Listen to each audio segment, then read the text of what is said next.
হাতিয়া উপজেলার চানন্দি ইউনিয়নে ঘরের দরজার বাইরে তালা দিয়ে সুজন নামের এক ছাত্রদল নেতার বসতঘরে অগ্নিসংযোগের ঘটনা ঘটেছে।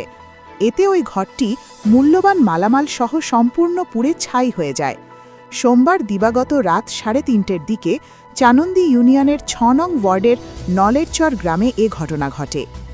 স্থানীয় সূত্রে জানা গেছে, নোয়াখালী জেলা ছাত্রদলের সাবেক সহ নাট্য বিষয়ক সম্পাদক ইয়াসিন আলী সুজনের নলেরচর গ্রামের বাড়িতে তার বাবা মোহাম্মদ বেলাল মিয়া থাকতেন।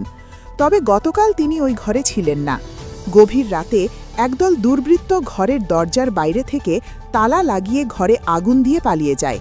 পরে আগুনের লেলিহান দেখে স্থানীয় লোকজন আগুন নিয়ন্ত্রণ করার চেষ্টা করে এবং দরজা খুলতে গিয়ে তালা দেখতে পায়।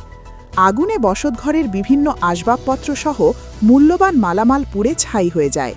ক্ষতিগ্রস্ত ছাত্রদল নেতা ইয়াসিন আলী সুজন বলেন, আমার বাবা ঘরে না থাকায় প্রাণে রক্ষা পেয়েছেন।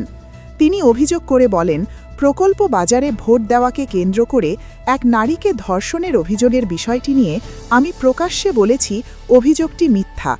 এর জেরে সন্ত্রাসীরা আমার ঘরের দরজায় তালা লাগিয়ে আগুন লাগিয়ে দেয়। হাতিয়া উপজেলা বিএনপির সাবেক সভাপতি আলাউদ্দিন বলেন, নির্বাচনের পর থেকে এলাকায় একের পর এক সহিংস ঘটনা ঘটছে। শান্ত হাতিয়াকে আগুন আর হামলা চালিয়ে অশান্ত করে তোলা হচ্ছে। আগুন সন্ত্রাস কোনো দলের জন্যই কাম্য নয়। আমরা এই ঘটনার তীব্র নিন্দা ও প্রতিবাদ জানাই। হাতিয়া উপজেলা জাতীয় নাগরিক পার্টির আবাহক শামসুদ তিব্রিজ বলেন, তিনি এ প্রতিবেদকের কাছ থেকে মাত্র বিষয়টি শুনেছেন। এ বিষয়ে খবর নিয়ে বিস্তারিত বলতে পারবেন। হাতিয়া থানার ভারপ্রাপ্ত কর্মকর্তা ওসি মোহাম্মদ সাইফুল আলম বলেন, খবর পেয়ে পুলিশ ঘটনাস্থল পরিদর্শন করেছে। ভুক্তভোগী পরিবার লিখিত অভিযোগ দিলে তদন্ত সাপেক্ষে প্রয়োজনীয় আইনগত ব্যবস্থা গ্রহণ করা হবে।